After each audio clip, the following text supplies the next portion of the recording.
Have you ever wondered why mountains, which seem to just sit on the Earth's surface, are actually described as pegs in the Qur'an?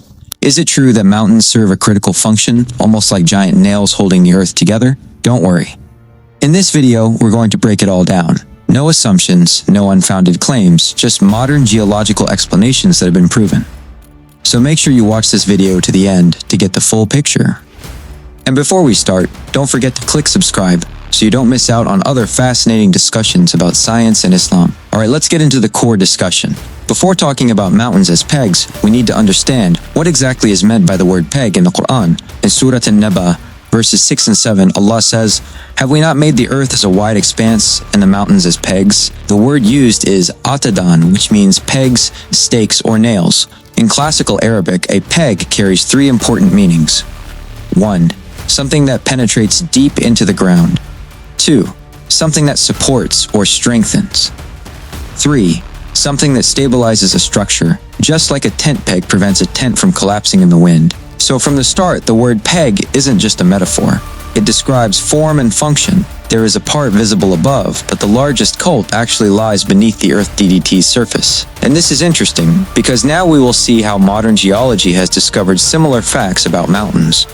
In the past, many people thought mountains were just massive rocks that appeared out of nowhere. But modern geology proves that mountains are formed through very complex processes beneath the Earth's surface. It's not just about rocks, it's about tectonic plate movements, earth pressure, and energy within the mantle. There are three most common types of mountain formation. First, fold mountains. These are the most common mountains in the world, such as the Himalayas, the Alps, and the Andes. These mountains form when two earth plates collide. The Earth's crust folds. Some of it rises up to form mountain ranges, and some of it pushes down beneath the surface. This is crucial. The part of the mountain that goes underground is often widely larger than the part visible on the surface. This is what geologists call mountain roots. Second, volcanic mountains. This type is formed from magma rising and hardening, but underneath there are magma channels, magma chambers, and root structures that extend deep into the Earth's layers. If viewed from the side geologically, the shape truly resembles a nail or a peg, small on top but massive and deep underneath. Third, block mountains. These form when the Earth's crust cracks due to tectonic pressure. Some blocks of crust are lifted up, while others drop down. But regardless, the mountain structure remains firmly embedded. The simple conclusion is, scientifically, mountains do have roots. They don't just stand on the surface, they are planted very deeply. A major breakthrough occurred in the 1800s when British geologists George Airy and John Pratt discovered a concept now known as isostasy. Isostasy is the balance between the Earth's crust and the layers beneath it. Imagine a block of wood floating in water. If part of it sticks up above the surface, a larger part must be submerged underneath to keep it afloat. This is crucial because it means mountains don't just protrude upwards, they also extend very deep downwards. Let's look at some scientific data. The Himalayas. The visible part is about 8 kilometers high, but its roots can reach down up to 70 kilometers. The Andes. They have roots extending 60 to 70 kilometers deep.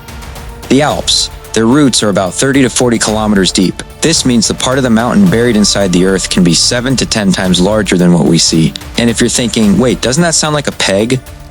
Yes, exactly. A tent peg works the same way. A small part is visible outside.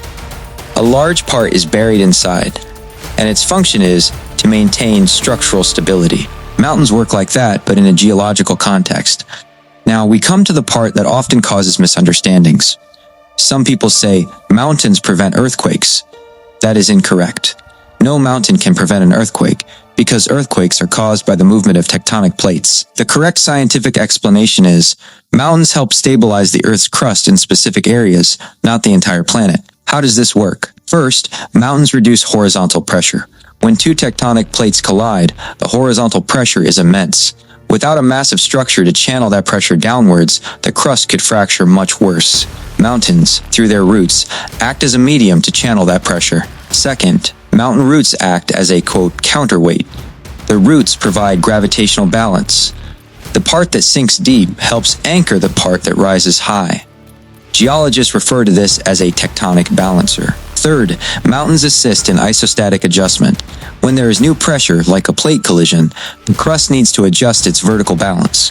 Mountains and their deep roots facilitate this process. So mountains don't hold the earth still, they anchor the crust in specific regions so it doesn't buckle excessively or break too quickly. This concept is indeed very close to the meaning of a peg, providing balance and making the structure more stable.